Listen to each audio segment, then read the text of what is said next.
Hello दोस्तों, स्वागत है आप सभी का समसामयिक घटना चक्र के इस ऑनलाइन प्लेटफॉर्म पर। मैं मोहित आप सभी का हार्दिक स्वागत करता हूं आज अपने इस वीडियो में। आज हम चर्चा करेंगे 25 अप्रैल 2026 के महत्वपूर्ण करंट अफेयर, जो विभिन्न पत्र पत्रिकाओं से लिए गए आपके एग्जाम के दृष्टिकोण से important to the point current affair पर चर्चा करेंगे। ये क्लास आपके यूपी पीसीएस के साथ साथ में सभी स्टेट पीसीएस के अलावा अन्य एक दिवसीय महत्वपूर्ण परीक्षाओं के लिए इंपॉर्टेंट है।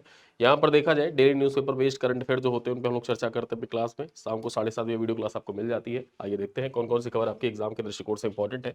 सबसे पहले चर्चा करते हैं रश्मि रथी पर्व 2026 के बारे में। यहाँ पर देखा जाए जो रश्मि रथी है इसके लिखे जाने के 75 साल पूरे हो रहे हैं। ठीक है, रश्मि रथी के लिखे जाने के 75 साल आज पूरे हुए और उसी अवसर पर देखा जाए तो रश्मि रथी पर्व 2026 का यहाँ पर देखा जाए लखनऊ में उद्घाटन किया गया। चर्चा करते हैं इंदिरा गांधी प्रतिष्ठान लखनऊ में इसका आयोजन किया गया था रश्मि रथी पर्व का। यहाँ पर देखें कब इसका आयोजन किया गया था तो 24 अप्रैल 2026 को। आयोजक कौन थे तो संस्कृति, जो उत्तर प्रदेश का संस्कृति विभाग है, साथ ही साथ में जो दिनकर स्मृति न्यास है। ठीक है, दिनकर स्मृति न्यास दिल्ली में अवस्थित है और उत्तर प्रदेश संस्कृति विभाग की ओर से देखा जाए तो ये रश्मि रथी पर्व 2026 का आयोजन लखनऊ में किया गया। ठीक, देखते हैं यहाँ पर रश्मि रथी पर्व से संबंधित कुछ महत्वपूर्ण पॉइंट देख लेते हैं। इसका उद्घाटन किसके द्वारा किया गया तो उद्घाटन जो किया गया योगी आदित्यनाथ और शिवराज सिंह चौहान के द्वारा किया गया।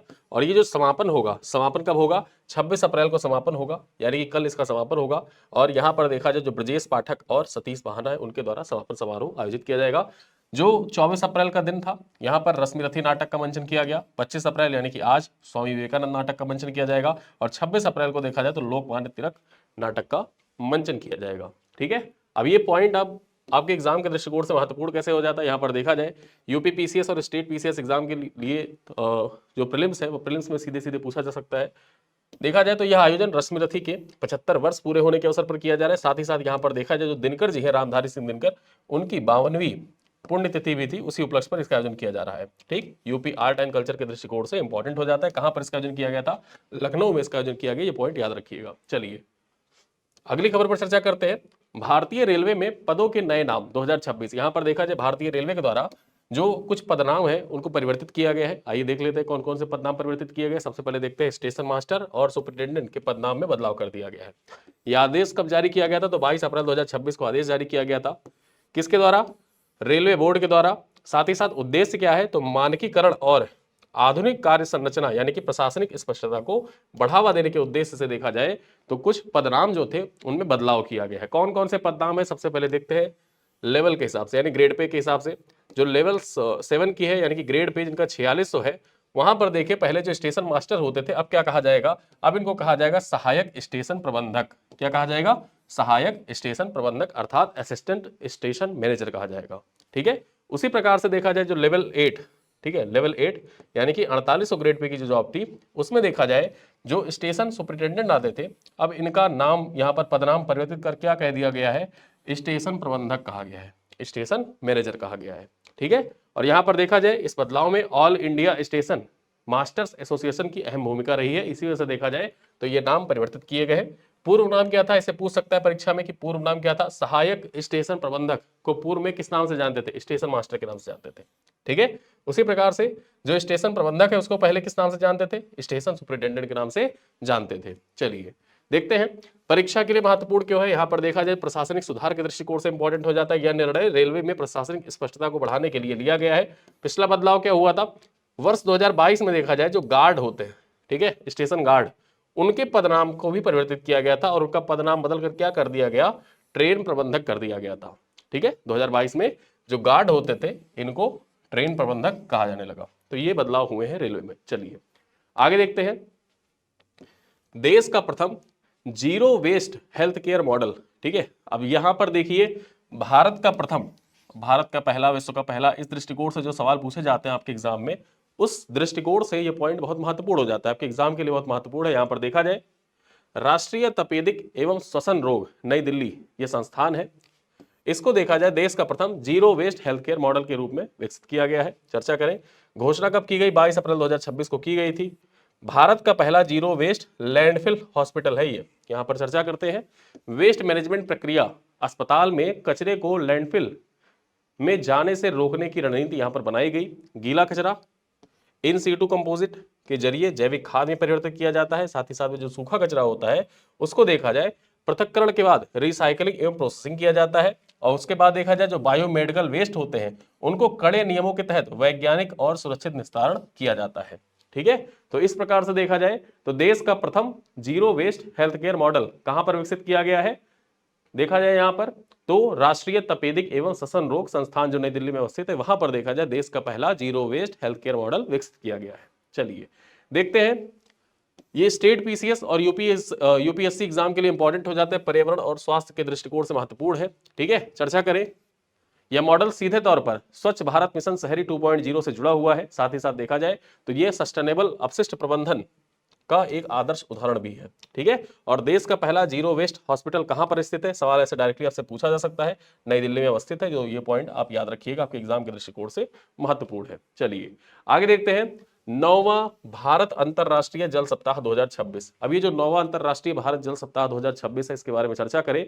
वैश्विक जल प्रबंधन पर एक महासम्मेलन है और उसका आयोजन कहां पर किया जा रहा है, भारत मंडपम नई दिल्ली में किया जा रहा है। ये है भारत मंडपम का चित्र, आप देख सकते हैं, भारत मंडपम नई दिल्ली में इसका आयोजन किया जा रहा है। कब से कब तक इसका आयोजन होगा, तो ये 22 से लेकर 26 सितंबर 2026 के बीच में इसका आयोजन किया जाएगा। यानी कि जो 9वां भारत अंतरराष्ट्रीय जल सप्ताह 2026 है, इसका आयोजन कहां पर किया जाएगा, भारत मंडपम नई दिल्ली में किया जाएगा। और कब इसका आयोजन होगा, 22 से लेकर 26 सितंबर 2026 के बीच में इसका आयोजन किया जाएगा। कौन इसका आयोजन करेगा, आयोजक कौन होगा, तो जल शक्ति मंत्रालय के द्वारा इसका आयोजन किया जाएगा। ठीक है, अब यहां पर कुछ मुख्य बिंदु और विशेषताएं देख लेते हैं, थीम क्या होगा। ठीक है, थीम क्या होने वाला है, तो थीम देखते हैं, जलवायु अनुकूल जल प्रबंधन यानी कि क्लाइमेट रेजिलिएंट वाटर मैनेजमेंट इसका थीम होगा। इसी थीम पर देखा जाए तो यह 9वां भारत अंतरराष्ट्रीय जल सप्ताह आयोजित किया जाएगा। वैश्विक भागीदारी यहां पर देखा जाए तो 150 देशों को आमंत्रित किया गया है। उद्घाटन किसके द्वारा किया जाएगा, तो केंद्रीय जो जल शक्ति मंत्री है CR पाटिल, उनके द्वारा उद्घाटन किया जाएगा। यहां पर देखा जाए 49 तकनीकी सत्र, 84 केंद्रीय मंत्रालय और 36 राज्य एवं यूनियन टेरिटरी यहां पर पार्टिसिपेट करेंगे। ठीक है, यहां पर चर्चा करें, विशेष अभियान संचालित किया जाएगा। द्वितीय अंतरराष्ट्रीय वाष्प सम्मेलन यानी कि वाटर सस्टेनेबिलिटी एंड हाइजीन सम्मेलन का भी आयोजन 22 से 24 सितंबर के बीच में किया जाएगा। ठीक है, तो ये पॉइंट याद रखिएगा। आगे देखते हैं, परीक्षा के लिए महत्वपूर्ण कैसे है। सबसे पहले तो इसका जो सब्जेक्ट है, विषय देखते हैं, एनवायरमेंट एंड गवर्नमेंट स्कीम के दृष्टिकोण से इंपॉर्टेंट हो जाता है। प्रीलिम्स फैक्ट के अंतर्गत देखा जाए तो इसका थीम आपके एग्जाम के लिए महत्वपूर्ण है, climate and resilient water management. ठीक, ये थीम आपके एग्जाम के दृष्टिकोण से महत्वपूर्ण हो जाता है। एग्जाम में डायरेक्टली पूछ सकता है कि 9वां भारत अंतरराष्ट्रीय जल सप्ताह का केंद्रीय विषय क्या है, एग्जाम में डायरेक्टली पूछेगा। तो आपको याद रखना है climate resilient and water management. तथा अब यहां पर देखा जाए जो वॉश है, वॉश का फुल फॉर्म पूछ सकता है, water sanitation and hygiene, water sanitation and hygiene, ये है वॉश का फुल फॉर्म। ठीक, और अक्सर देखा जाए आपके एग्जाम में जो फुल फॉर्म होते हैं ना, ये पूछे भी गए। जैसे आपसे पूछ लिया था, आई थिंक 2020 में पूछा था मागा का फुल फॉर्म,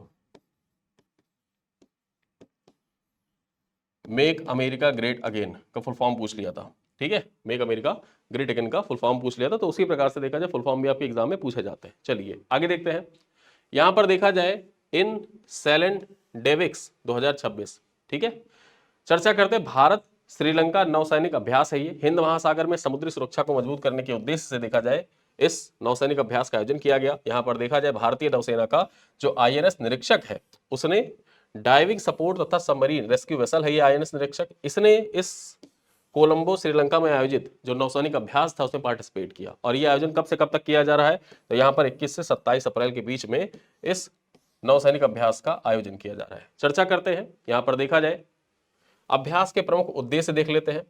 सबसे पहले तो ये जान लो कि इंडिया श्रीलंका डाइविंग एक्सरसाइज है ये, और उसका चौथा संस्करण है। ठीक है, ये जो आयोजित किया जा रहा है इंडिया श्रीलंका डाइविंग एक्सरसाइज, जिसको आप शॉर्ट में INSLN डाइविक्स 2026 कह रहे हैं। इसका पूर्ण रूप अगर देखा जाए तो इंडिया श्रीलंका डाइविंग एक्सरसाइज है, चौथा संस्करण है। कहां पर आयोजित किया जा रहा है, कोलंबो श्रीलंका में। कब से कब तक, 11 से 27 अप्रैल के बीच में। कौन पार्टिसिपेट कर रहा है, INS निरीक्षक यहां पर पार्टिसिपेट कर रहा है। INS निरीक्षक है क्या, तो यहां पर देखा जाए ये डाइविंग सपोर्ट और सबमरीन रेस्क्यू वेसल है। ठीक है, कुछ इस प्रकार से दिखता है। चलिए देखते हैं इसका मुख्य लक्ष्य क्या है, तो हिंद महासागर क्षेत्र में स्थिरता, सहयोग और सामूहिक विकास को बढ़ावा देने के उद्देश्य से इस जो यहां पर देखा जाए सैन्य अभ्यास, इसका आयोजन किया जा रहा है। चर्चा करें यहां पर, तो डाइविंग टीमों के द्वारा विशेष ऑपरेशंस, इंटर ऑपरेबिलिटी और प्रशिक्षण ड्रिल यहाँ पर आयोजित किया जाएगा। साथ ही साथ देखा जाए तो जो भारत का महासागर विजन है उसके अनुरूप इसको यहाँ पर पार्टिसिपेट भारत कर रहा है। ठीक है, भारत का जो महासागर विजन है, अब यहाँ पर महासागर का नाम आया है तो महासागर विजन ये आपके जीएस पेपर 2 के दृष्टिकोण से भी इंपॉर्टेंट हो जाता है। ठीक है, जीएस पेपर 2 के दृष्टिकोण से इंपॉर्टेंट हो जाता है, डायरेक्टली आपसे महासागर विजन, जो भारत का महासागर विजन है वहां से पूछ सकता है, जो आईआर का सेक्शन है। ठीक है, अब यहाँ पर महासागर का पूर्ण रूप भी देख लेते हैं, full form alert, very important for mains and prelims exam. देखा जाए तो महासागर का फुल फॉर्म क्या है, mutual and holistic advancement for security and growth across region, ये है महासागर का फुल फॉर्म। ठीक है, महासागर का फुल फॉर्म परीक्षा में पूछ लिया कि भारत की महासागर रणनीति के बारे में विस्तार से चर्चा कीजिए, तो आपको कम से कम उसका फुल फॉर्म तो पता ही होना चाहिए कि फुल फॉर्म क्या है, mutual and holistic advancement for security and growth across region. चलिए देखते हैं, यहां पर देखा जाए डिफेंस एंड इंटरनेशनल रिलेशन के लिए इंपॉर्टेंट हो जाता है। साथ ही साथ सीधे आपके परीक्षा में पूछ सकता है कि डायवेक्स 2026 अभ्यास किन दो देशों के बीच में आयोजित किया गया था। ठीक है, तो इसका उत्तर क्या हो जाएगा, भारत और श्रीलंका के बीच में इसका आयोजन किया गया था। चलिए आगे देखते हैं, मेघालय में नई सांप की प्रजाति खोजी गई है, नई सांप की प्रजाति खोजी गई है और इसका नाम क्या है, इस सांप की प्रजाति का नाम क्या है, यहां पर आप देख सकते हैं ये सांप की प्रजाति है, इसको खोजा गया है, इसका नाम क्या है, कैलामोरिया गारोएनेसिस। ठीक है, कैलामोरिया गारोएनेसिस इसका नाम है। यहां पर देखा जाए कहां पर खोजा गया है, अब गारो है तो जाहिर सी बात है मेघालय में खोजा गया है, गारो हिल्स के नाम पर इसका नाम रखा गया है। मेघालय में देखा जाए तो जो पहाड़ियां पाई जाती हैं यहां पर आप देख सकते हैं, सबसे पहले तो एक सवाल आपसे यूपी पीसीएस में ही पूछा जा चुका है, एक सेकंड मैं पेन का कलर चेंज कर लेता हूं थोड़ा सा, यूपी पीसीएस में ही सवाल पूछा जा चुका है क्रम। ठीक है, जो गारो खासी जयंतियां है इनका क्रम पूछा जा चुका है। ठीक, पश्चिम से पूर्व की ओर इनका क्रम बताएं, तो यहां पर सबसे पहले ये जान लो जो गारो हिल्स है वो सबसे पश्चिम में है। ठीक, ये वेस्ट मानिए, ये ईस्ट है। ठीक है, गारो है, फिर उसके बाद में खासी है, ठीक, और उसके बाद में जयंतिया है।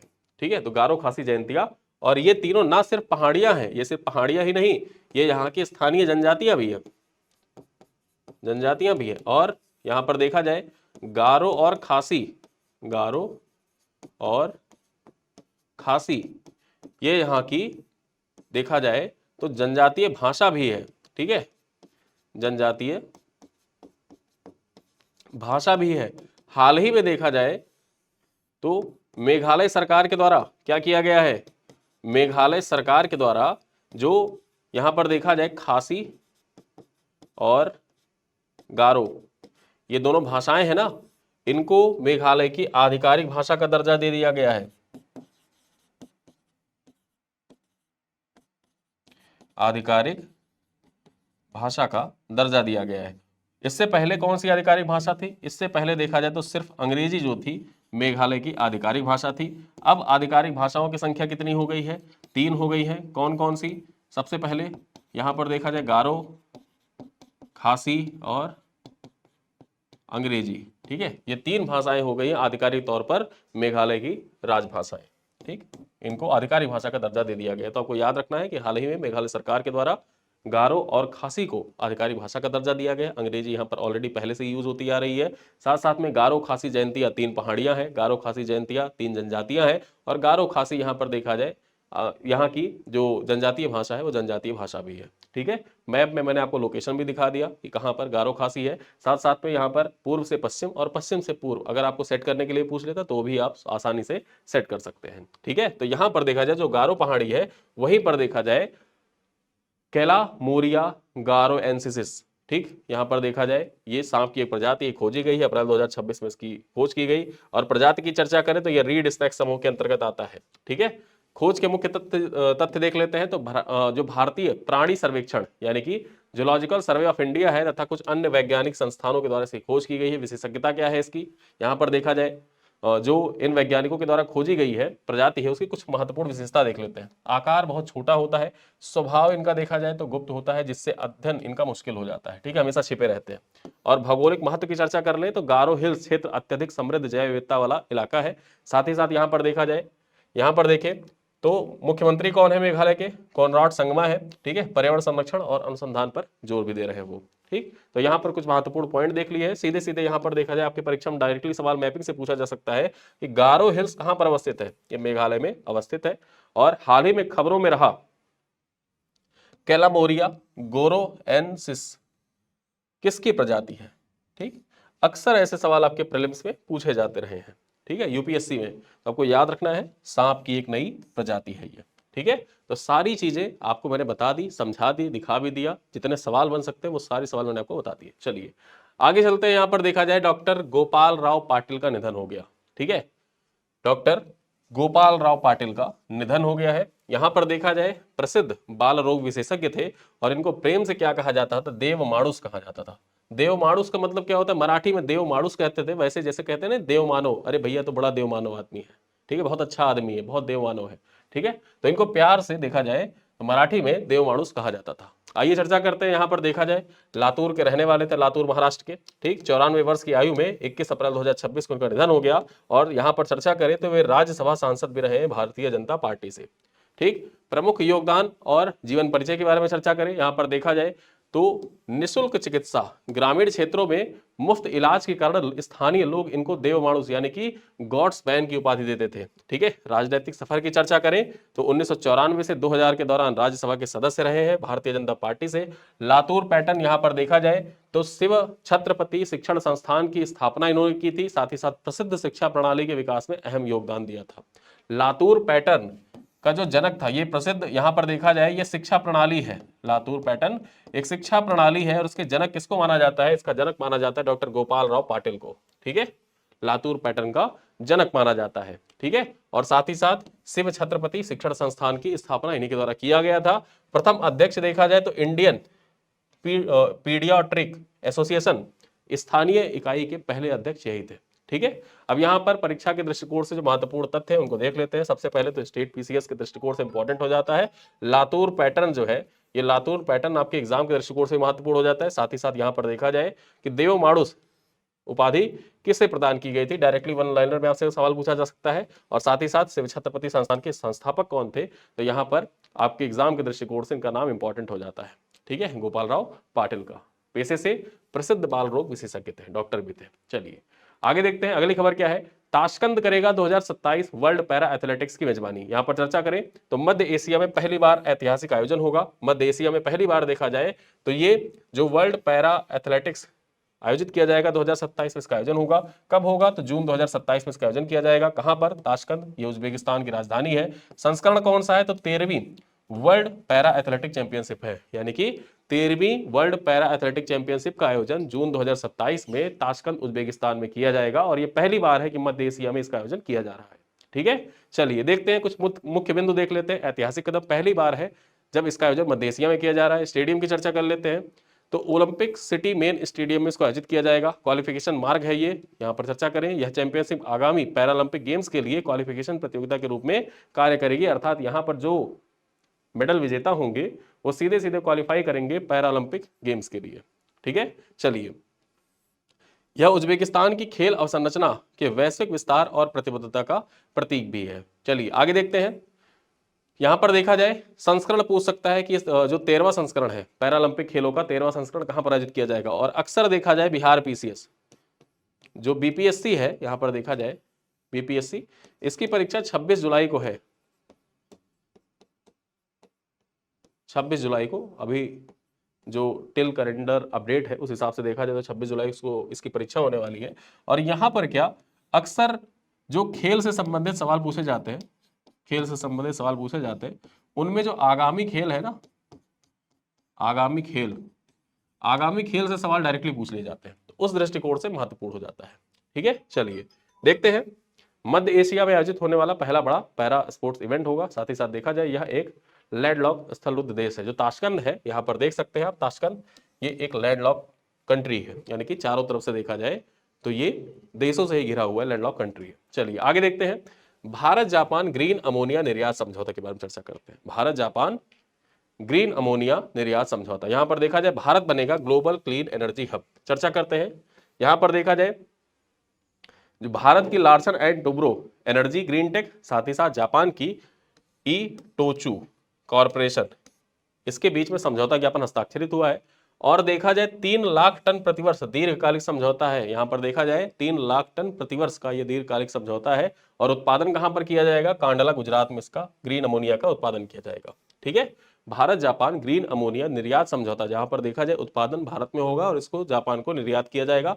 प्रतिवर्ष कितना निर्यात किया जाएगा? 3 लाख टन प्रतिवर्ष दीर्घकालिक समझौता है, प्रतिवर्ष 3 लाख टन निर्यात किया जाएगा। कौन कौन सी कंपनियां यहां पर देखा जाए भागीदार है? Larsen and Toubro energy green tech, साथ ही साथ में जापान की इटोचू कॉर्पोरेशन यहां पर भागीदार है। ठीक है, अब ग्रीन अमोनिया सप्लाई चेन और उसके प्रभाव की चर्चा कर लेते हैं। सबसे पहले देखा जाए उत्पादन कहां पर होगा?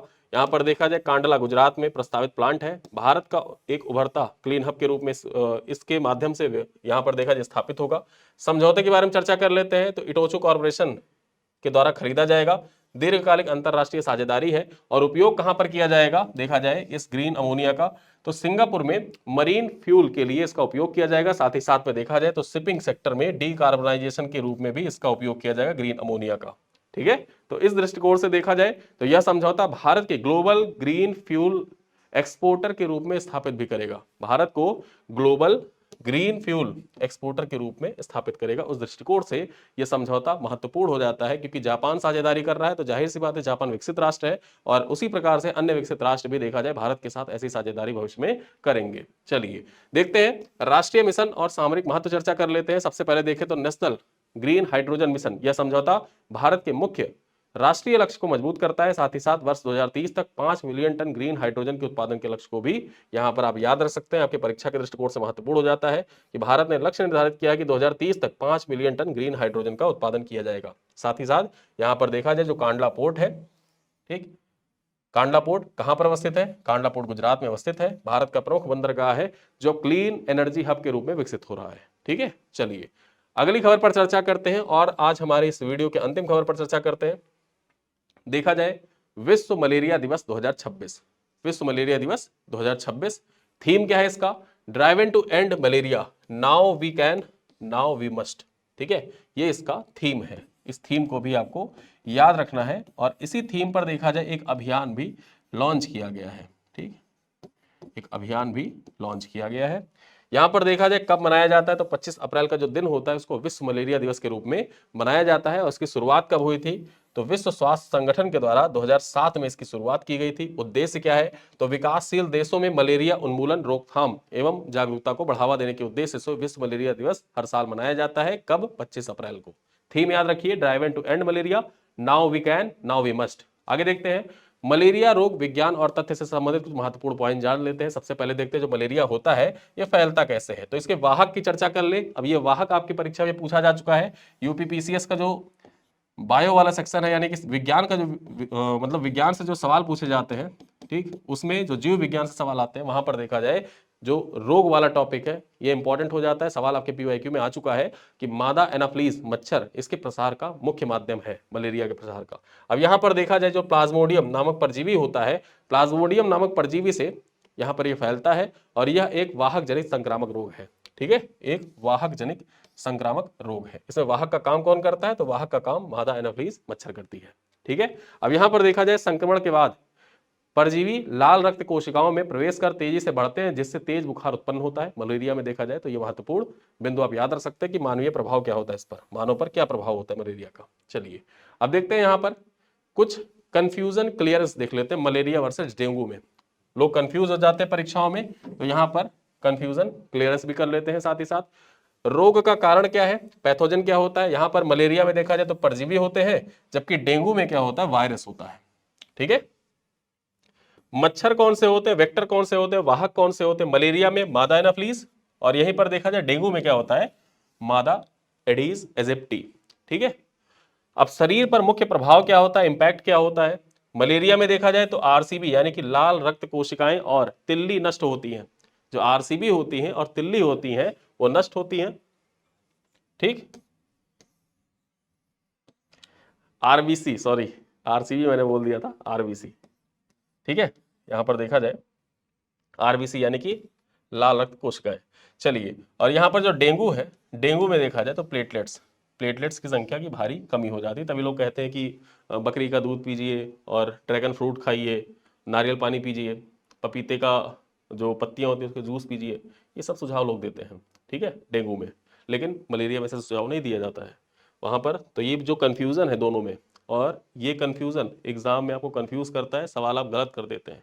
इसी वजह से देखा जाए तो कन्फ्यूजन क्लियरेंस भी यहाँ पर रखा गया है मलेरिया वर्सेस डेंगू में। चलिए अब चलते चलते कुछ सवाल हैं, इन सवालों का उत्तर आप कमेंट बॉक्स में दीजिएगा। पहला सवाल क्या है, रश्मि रथी पर्व 2026 का आयोजन किस शहर में किया गया? वाराणसी, प्रयागराज, लखनऊ या कानपुर? क्वेश्चन नंबर 2 है, भारतीय रेलवे में 2026 में लेवल 8 यानी कि ग्रेड पे जिनका 4800 है, उस पद के लिए नया नाम क्या रखा गया है? स्टेशन सुपरिटेंडेंट, स्टेशन मास्टर, सहायक स्टेशन प्रबंधक या स्टेशन प्रबंधक? क्वेश्चन नंबर 3 है, भारत का पहला जीरो वेस्ट टू लैंडफिल अस्पताल किस संस्थान को घोषित किया गया है? एम्स नई Delhi, national institute of tuberculosis and respiratory disease या पीजीआई चंडीगढ़ या केजीएमयू लखनऊ? ठीक है, तो यहां पर ये सवाल है क्वेश्चन नंबर 3, इसका उत्तर करिएगा। क्वेश्चन नंबर 4 है, इंडिया श्रीलंका, यहां पर देखा जाए डाइविंग एक्सरसाइज 2026 अभ्यास किन दो देशों के बीच में आयोजित किया गया? तो जाहिर सी बात है इन सेलेन लिखा हुआ है तो भारत और श्रीलंका के बीच में होगा, लेकिन फिर भी आप इसका उत्तर करिएगा। चलिए क्वेश्चन नंबर 5 है, विश्व मलेरिया दिवस प्रतिवर्ष कब मनाया जाता है? ठीक है, 22 अप्रैल, 23 अप्रैल, 24 अप्रैल या 25 अप्रैल? तो ये है 5 सवाल, इन 5 सवालों का उत्तर कमेंट बॉक्स में दीजिएगा। वीडियो कैसा लगा आप लोग बता सकते हैं। साथ ही साथ आप लोग से मैं उम्मीद करता हूँ कि जो नई सीरीज नई तरीके से स्टार्ट किया गया, इसका फीडबैक आप लोग कमेंट बॉक्स में लिखा करें, जो भी है, अच्छा है, बुरा है, कैसे संचालित करना है, क्या करना है, क्योंकि पसंद आप लोग करेंगे तो चीज़ों को उसी प्रकार से हम लोग इंप्लीमेंट करते रहेंगे। तो जैसा भी आपका फीडबैक रहा करें आप कमेंट बॉक्स में जरूर लिखा करें। इन्हीं बातों के साथ इस क्लास को करते हैं समाप्त, मिलते हैं अगली क्लास में, तब तक के लिए धन्यवाद।